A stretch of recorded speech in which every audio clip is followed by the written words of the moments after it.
2026 தேர்தல் சரிங்களா? அது வந்து ஆல்ரெடி நம்ம ஒரு கூட்டணியில் உங்களுக்கு தெரியும். அதனால நிச்சயமாக மகத்தான கூட்டணி அமையும், மாபெரும் வெற்றி பெறும். இப்போது பிஜேபி வந்து அதிமுக சேர்ந்தாக்க நீ சேருவீங்களா? அது நம்ம எதுவுமே வந்து ஜோசியம் சொல்ல முடியாது. அவங்க சேருவாங்களா, இவங்க சேருவாங்களா, இது நடக்குமா நடக்காதா, நம்ம எதுவுமே சொல்ல முடியாதுங்க. இன்னும் 1 வருஷம் இருக்கு. அந்த 1 வருஷம் கழிச்சு யார் கூட சேர்றாங்க, எப்படி கூட்டணி அமைய போகிறது என்பதெல்லாம் இப்ப பிப்ரவரியில இருக்கும். அடுத்த பிப்ரவரி உங்களுக்கு தெளிவாக நாங்கள்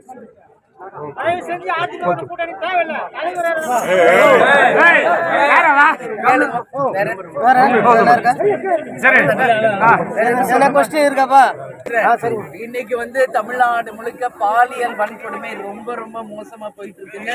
தமிழ்நாடு வந்து நம்ம தலைகுனி பார்க்க வேண்டிய ஒரு நிலைமை. சரிங்களா? மாணவி முதல் கொண்டு முதியவர்கள் வரைக்கும் இன்னைக்கு பாலியல் கொடுமை நடந்துட்டு இருக்கு. எங்க பார்த்தாலும் டாஸ்மாக், கள்ளச்சாராயம், அது மட்டும் இல்ல கஞ்சா, எங்கு பார்த்தாலும் விற்பனை. இதுதான் இந்த பாலியல் வன்கொடுமைக்கு மிக முக்கியமான ஒரு காரணமா இருக்கு. சேலத்துல பார்த்தா டாஸ்மாக் கடையிலேயே கள்ளச்சாராயத்தை விற்கிறாங்க.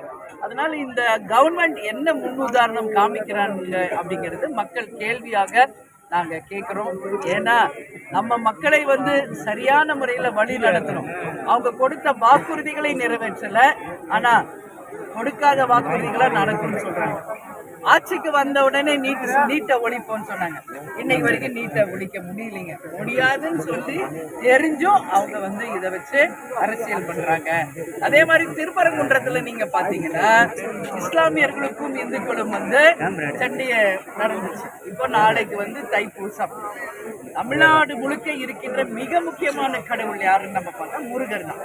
அதனால இன்னைக்கு இஸ்லாமியர்களுக்கும் இந்துக்களுக்கும் எந்த பாகுபாடு இங்க கிடையாதுங்க. பல வருஷமாக எல்லாரும் ஒற்றுமையா சகோதர சகோதரிகளா தான் வாழ்ந்து நிற்கிறோம். இவ்வளவு வருஷம் இல்லாத ஒரு பிரச்சனை இப்ப புதுசா கொண்டு வராங்க. மக்கள் என்ன சொல்றாங்கன்னா, திமுக ஆட்சிக்கு வந்தாலே இதேதான், மதத்தை தூண்டிவிட்டு அரசியல் செய்வது மிக மிக கண்டனத்துக்குரிய ஒரு விஷயம். அதனால இதை வந்து ஆரம்பத்திலேயே தடை செஞ்சிடணும். இல்லைன்னா இது மிகப்பெரிய ஒரு ஆபாயகரமான ஒரு விஷயமாக போகும். அதனால நிச்சயமாக மதத்தை வச்சு நம்ம வந்து எந்த வித பாகுபாடும் தமிழ்நாட்டில் இருக்கக்கூடாதுன்றத இந்த நேரத்தில் உங்களுக்கு நான் சொல்றேன். அதே மாதிரி திமுக கொடுத்த வாக்குறுதிகளை மக்களுக்கு நிறைவேற்றணும். இன்னைக்கு டெல்டா பகுதியில எவ்வளவு விவசாயிகள் பாதிக்கப்பட்டிருக்காங்க, மீனவர்கள் பாதிக்கப்படுறாங்க. இதுக்கெல்லாம் ஒரு நிரந்தர தீர்வு இந்த அரசு செய்யணும். ஏன்னா இன்னைக்கு நான் நேரடியா போய் எல்லா விவசாயியும் பார்த்துட்டு வந்தேன். ரொம்ப பெரிய அளவுல பாதிப்பாயிருக்குங்க. மிகப்பெரிய வாழ்க்கையை கேள்விக்குறியா இருக்கு நம்ம விவசாயிகளுக்கு. எனவே மத்திய அரசை நம்பி இல்லாம விவசாய பெருமக்களுக்கு நிவாரண தொகையை நமது முதல்வர் அவர்கள் உடனடியாக வழங்கணும்னு சொல்லி நான் கேட்டேன். 75%